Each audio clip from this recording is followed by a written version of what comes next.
RMN Drama presents Kini ang akong suliran. Sa bugtong tuyo nga kami makaalagad kaninyo. Among gituyo pagmugna kining maong tulumanon nga pagatambagan nila ni Dr. ni Elaine Bathan nga mutabang sa pag-iway sa mga gumunhap ug kalibo nga inyong gihambin ilabi na sa punto legal. Kinisab si Dr. Rene Obra ang kaabag sa inyong suliran. Ang akong suliran. Kini ang akong suliran.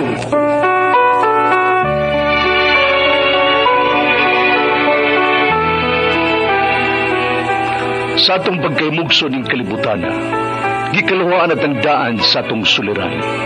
Ang suliran mo'y kabahin sa itong inadlang panginabuhian.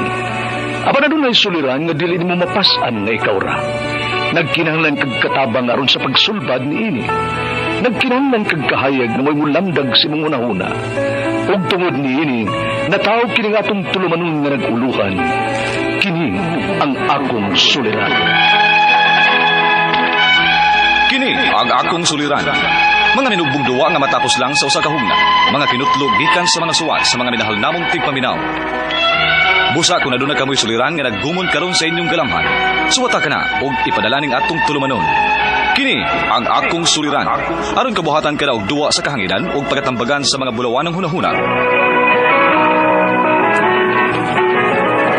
Kini ang akong suliran. Kini ang akong suliran. Sinumat ni Teresa Tirul Soria, ubos sa direksyon ni Ingrid Miss Iver Tudaso. Dalit kaninyo sa RMN Drama.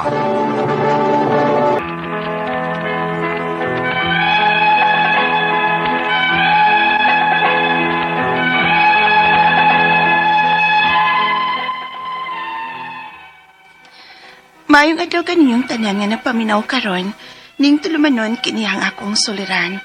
Ilabi na kaninyo, Dr. Rene Obra o Attorney Elaine Bathan.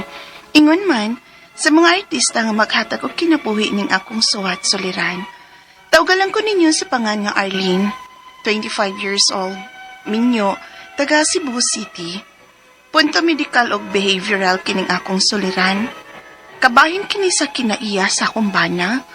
Kay murag, nasobrahan naman pud ni siya, uy. Aron inyong hisabtan, sugdon ko dihang, unaming nag-ila, ingon ini ang mga panghitabo.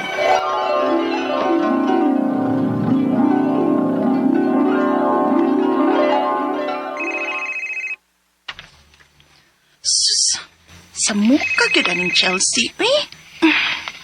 Haladay, asa man? Ayaw kung sa-unsa diha. Ibaw kong day off ni mo. Oh, kaya nga nang day off na ko, Chay. Banding ta na. Kuyawan, dyan ko anong banding-banding ni mo, Chelsea, uy.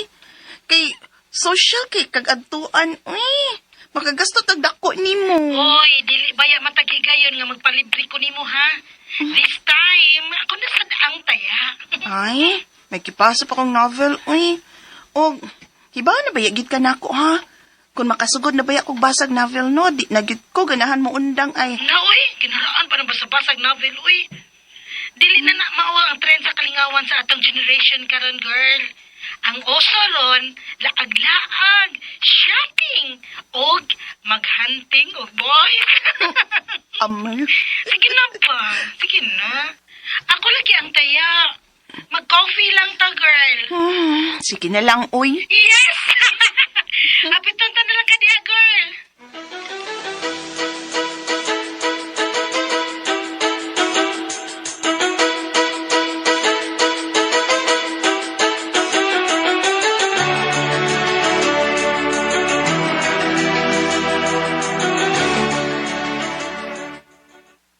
O, di ba? Wanay di na ko gusto ni mo. Kay pisag mga pilang, anhi yun din is tag 200 plus ang baso. Sapa ka diha, uy. May magpirmi ni. Og ayaw ka goolan na, day.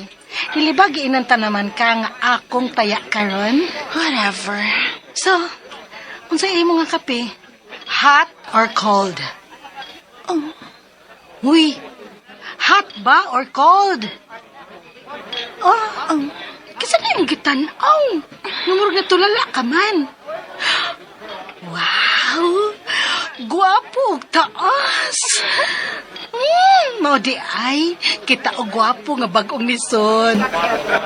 Oy, wala girl, wa dayon mo lingkod. Murag nangita og crew. Ibaw ko sa gikinahanglan. Tissue. Oh. Wait.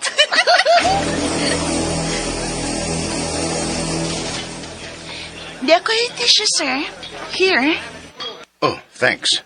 Pero, Nara ko yung extra nga tissue sa akong bag, sir. Ima na na. thanks. Edward, Arlene?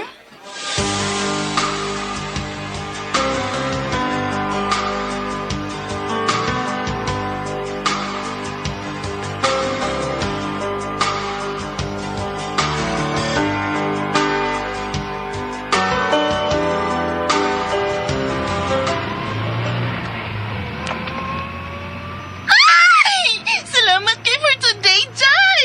Kaya naila-ila na ko sa Edward. Hala no? Tiaw mo na. Dili pa unta ka mo gawas. Unya karon, mura ka nagibitin dias ka kiling. I like him na, Day. Limpiado. Tiyaw mo nang dili siya mulingkod sa lingkuranan kung wa niya matrapuhig tisyo. O kita ka? Hastang lamisa. Isa gitrapuhig tisyo. Usa niya gibutang ang iyang mga putang. Limpiado ka ayo. Pero day, nag-observe man lang ko sa iyang mga lihok, no? Pero, girl, dili ka to siya bayot? Unsa?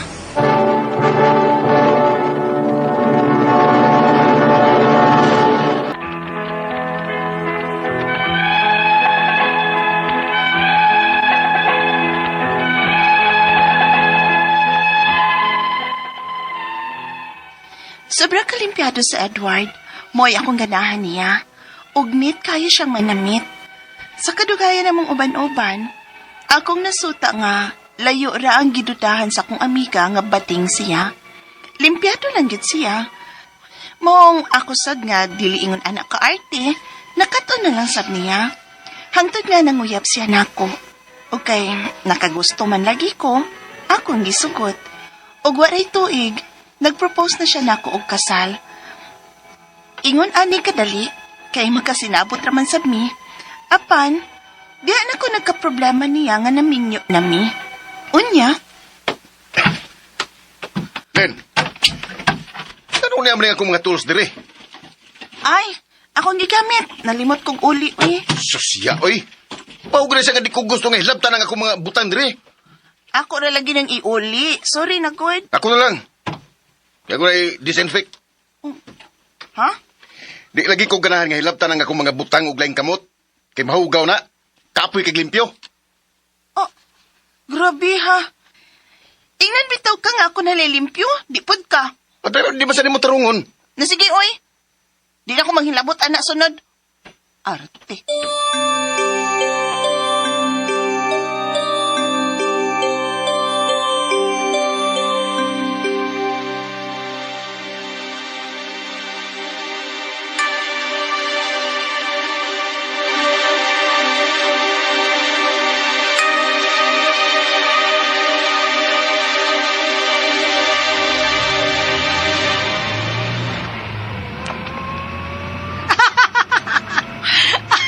Katawan oy.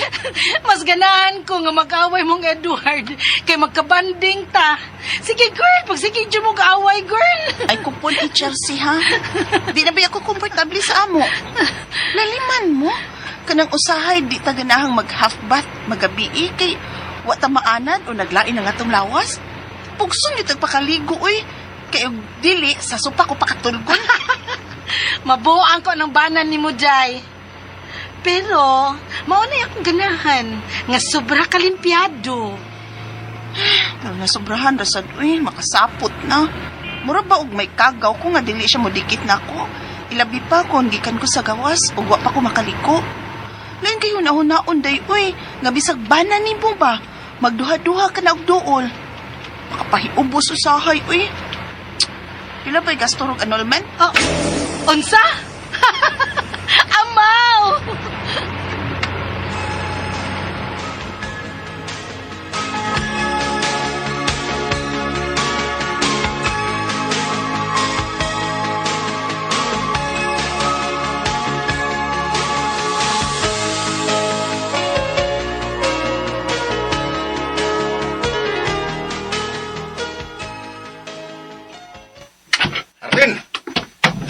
toothbrush ng gibutang diri sa kong butanganan? Nga naman di ay. Sos, yaoy. Tama kayo mong butanganan nga imo. Anong diri maginan mo gibutang diri sa kong butanganan? Kaya nga naman, hugawan na sad ka nga madikit ng akong toothbrush mong toothbrush? Sobra naman sad ka?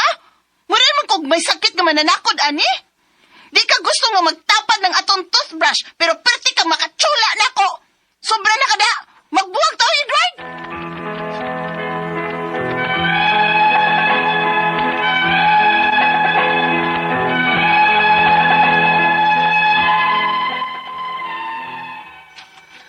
Wanagit ko makasabot sa kinaiya sa kumbana.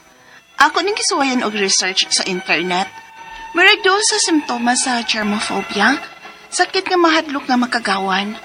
Ang ako mapangutana mo kining masunod. Unang pangutana, ang akong nabana, nasubrahan rasab kalimpyado. Nga halos dili niya pahilaptan ang iyang mga butang nako, kay iya ko nung gidisinfect basig mahugaw.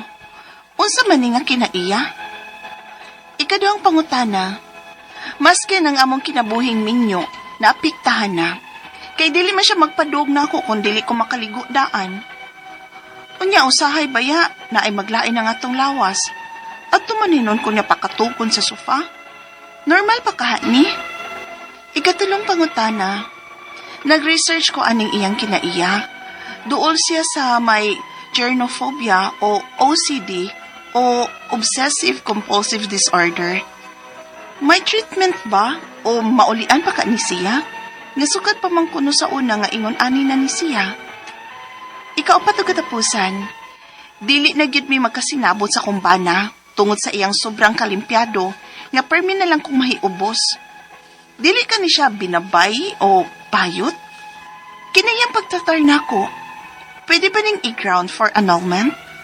Palihog, tabangi og tambagi ko, kini ang akong suliran, Arlene. Mayong adlaw mga suking tingpaminaw din sa itong programa kini nga akong suliran. Anay nasab ako si Dr. Rene Obra magiguban kaninyo karong adlaw. Ako motambag sa mga medical, psychological, emotional, behavioral ug mga drug related nga mga problema. Kay usa man ako ka medical doctor o sa ka psychiatrist ug usa ka drug addiction specialist. Klase-klase pamaagi sa pagpadala sa mga sulat-suliran ri kalamo. Pwede kami padala sa mong email suliran_612@yahoo.com or sa atong Facebook account kini ang akong suliran, official writer's page o ribas mong batad sa 3rd floor Jose R. Martinez Building, Osmeña Boulevard, ning Dakbayan sa Sugbo. Ang ato makutlo nga pagtulunan karong adlaw mo kini nga let you kindness be the gift that makes another believe in hope again. Nindot man ang mo tabang ta. Kanang tinuod sang tabangunon di kay kanang mangingilad. Di kausangan ako gitagaan og maulagi na ng Jollibee nga wala akong nahurot kung pwede raman tingali totally man ni ingong ugaw kiang pero naon sa mga gikuha nga yang sungkot sa yang kauban gidagan kusuga ning dagan ang kiang dili day siya kiang mailad-ilad ba ang paghatag maayo pero sa kadalanan dili usto tumanay among moto among kanang passage o words of anti-medicancy sa una no paghatag maayo, maluoy man ta, pero sa kadalanan dili usto. Pero makatagtag hope nga continue on living sa mga katong deserving yun, mas maayo. Okay? Ang atong magtatampo si Arlene, 22 years old, minyo, taga Cebu City. Punto medical ang problema ni Aileen. Musta naman yung atong mga tigpaminaw nga to sa abroad? Si mga, so ba to? Kalimot ako, Caballero, Barliso, Kimpan Albero, kung mga pag-umangko des Canada, musta naman mo yan, gawang Kim. So, mga listeners des New Zealand, mainland sa Amerika, Australia, Middle East, Saudi Arabia, daghan kita dag tingpaminaw. Inaot nga, okay ra nga tong kinabuhi niya, ha? Okay ra. Okay, so going back to our sender, si Arlene, punto medical, unang pangutana, ang akong nabana na sobrahan rasab ka limpyado nga halos dili niya pahilabtan ng iyang mga butang nako kay iya kunong gi-disinfect basin mahugaw unsa man ni ning kinaiya kini Arlene mo ning gitawag na obsessive compulsive personality Ang imo lang ni siyang disorder kung makapikto niya sa activities of daily living. Masabi lang obsessive compulsive. Obsession is a medical term which means repetitive thoughts. Compulsion is a medical term which means repetitive action. So, grabe yung kalimpiado, probida kay nung domino ko dito sa Manila sa una na ako'y roommate. Maulagi na, may pagkausig yun. Musuko og pananglitan, muhulam kag, whatever, muhulam mo, nag-uli ni mo, di na parihag ang pagkabutang sa pagkuha ni mo, kasuka, musuko. So, mga usi ni sila nga tao ni siya, Arlene, no? Okay na po ning usi kay mga limpiada ni sila. Ikaduhang pangutana, maskin ng among kinabuhing minyo napiktuhan, na kay dili man siya magpadulog nako kung dili ko makaligog daan. Unya usahay bayan na ay maglain ng atong lawas at tumanoon ko niya pakatulgod sa sopa. Normal ra ba kani or dili mo siya magtiayon gano, so as much possible labi na during reproductive age pa pagduog yun, no? Pero ang kuya nag-isprehan sa kaog ispihan sa kaglaysol o sa padulgon. Na ay mga tao ingon ani. Na ako'y kaila nga before ka musuod sa ilang balay kinanglan gawas nga hubuon nimo ang imong sapatos. Ispihan kag alcohol. Ay ta. O lagi nagumidya ko kung di na ako bisita dito usap sa inyo may stress man ta nga tawar man po. Pero nga ay mga tao ganyan na dili mo gunit sa doorknob kay naay kagaw, musta kay elevator, maghulat pag naay mo pindot sa kanang button ba sa usa nga floor ka mo muhunong kay daghang kagaw ang kuan sa elevator kanang push button. Naay mga tao ingon ana ko mga kailang ngayon ana. Ug nani siya tambal, ha? Ay kay ngog wa ni siya tambal ingon ani. Obsessive compulsive, no? Sana siya sa mga personalities type, no? Tulong pangutana, nag-research ko aning iyang kinaiya. Dool siya sa may germophobia o OCD, Obsessive Compulsive Disorder. Germophobia, mean hadlok siya germ. Phobia means fear. So hadlok siya germ. May treatment o maulian pakahaan ni siya. Nga sukad, paman kuno sa una ngayon ani ni siya. Na treatment ni siya. Gawas nga, mahatagan ni namo siya og medication. Ako na ko'y mga pasyente ngayon ani. But sorry nga, mga tambalan ni dili common. Okay na lang yung doctor's prescription. Go and see a psychiatrist, na. Naraman ka din sa Cebu City, Arlene. O wakay gamay ra kag budget. Kapangitaan nyo si Dr. Fred Tampos o si Chinchin Biliro da sa Vicente Soto. Medyo na kay kabayad o consultation. Muadto kag bisag kinsa nga private psychiatrist, no? Kaya resetahan ka ni. Mungari ka na ko, resetahan ta ka. Psychiatrist mo ko. Okay? Okay. So, sunod ka pangutana. Dili nagyud mi magkasinabot sa akong bana. Tungod sa iyang sobra ka limpyado nga pirmi na lang kung may ubos ba. Dili ka ni siya binabay or bayot. Kinang iyang pagtatar nako, pwede ba ni i-ground for annulment? O dili sad. Ayaw sad anang annulment. Ang ground sa annulment is the partner failed to comply what is expected from him as a husband. Article 36 of the Family Code. Failed to follow the essential marital obligation. Naalagay ni siya ay germophobia or OCD problem. So, kinana siya patambalon. Naitambal ani. Dili ni siya hopeless case. Pero dili ni siya yung imo na mag-annul na lang mo kay mga anak. Pero other than that, kung nasa pa ilang gibuhat siya mo, ay domestic violence or economic violence, naka na. Lain na po na siyang istorya. Pero kung kinilagay yung ani, I don't think so nga. Muto ang judge nga mag-annul na mo to kay sobra siya kalimpiado. May ganin yung limpiado kay dili masakit, no? Masakit o physical, pero usahay masakit tag psychological. Okay, so now takasabot ka sa speaker ni mo Arlene, din sa Cebu City, ngadto sa libuan, millions ka naminaw sa itong programa. Kini nga akong suliran, thank you very much with my partner, Attorney Eileen Bathan, so from all of us here sa Radio Mindanao Network Production Center, Radio mo Nationwide Tatakarman. Daghang salamat o maayong at